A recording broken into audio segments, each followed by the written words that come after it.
The first three levels of the diagram are important. However, educators who have been trained to use this tool report significant differences among low-performing, middle-performing, and high-performing students. As these three graphs show, low-performing students struggle to move beyond the remembering level of thinking.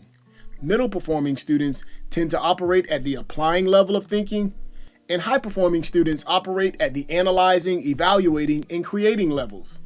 These educators' assessment reflects research that suggests students with the same cognitive abilities may have drastically different metacognitive abilities powering their thinking. This means that enhancing students' metacognitive skills is critical to achieving more equitable academic outcomes. So the first three levels of operation are important, but students will need to operate on all levels if they are to excel on cognitively complex academic work and be prepared for high-paying jobs. The analyzing, evaluating, and creating modes of thinking are where the most valuable academic and professional work is performed. In the fourth row, last column, we see that the value of the analyzing mode of thinking more than doubles in value of the previous level. This large jump in value is to convey the significance of crossing this threshold of thinking. You produce outcomes at this level when you scrutinize information, detect nuances, patterns, inconsistencies, and so forth with material covered in class or as homework. The second column shows the thinking skills that powers this type of mental work. And if you track back to the first column, you see the metacognitive conditions that trigger you to think on this level. Analyzing thinking would involve pondering how multiple academic elements are similar and how they are different and distinct. Students who consistently use their analyzing skills perform well in cognitively complex courses. Likewise, jobs that require high loads of analytical work typically pay well. Analyzing and evaluating have a special relationship. So let's look at evaluating, and then I'll show you how these two skills reinforce each other. On the fifth row, last column, we see that the evaluating mode of thinking doubles the value of analyzing. The evaluating outcome deals with making decisions and judgments based upon your analysis. So the analyzing and evaluating skills go hand in hand because we analyze to evaluate. Another way of saying this is that our evaluations are based on our analysis. For example, when you wake up in the morning, you use your analyzing skills when you go through your clothes. As you consider all the factors that affect what you should wear, you are conducting an analysis. But as you make your decision, you move from analyzing to evaluating. In my class, when we contemplate all the factors and situations of a case study, we are analyzing. When we decide, we have evaluated.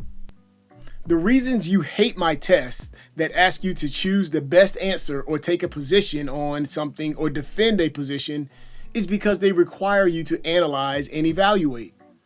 These skills are critical for students to develop because their decisions will determine their directions in life.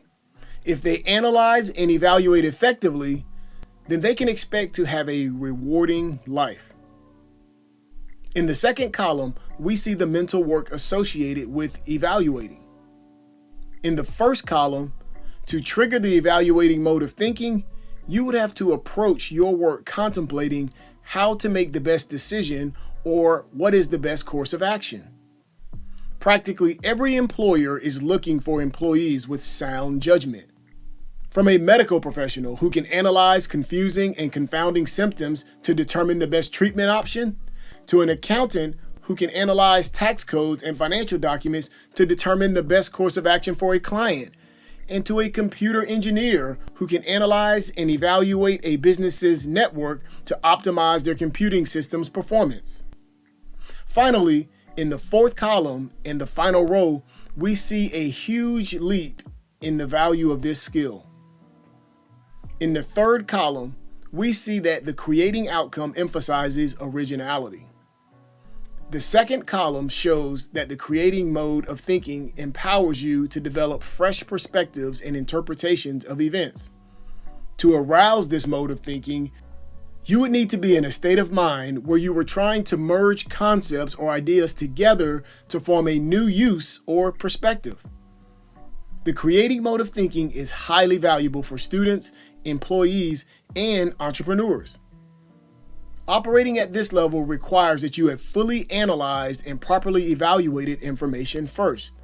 In school, this would entail work like building a modern, interactive website for a client, or writing a paper on ways to improve your neighborhood, or mapping out your career path.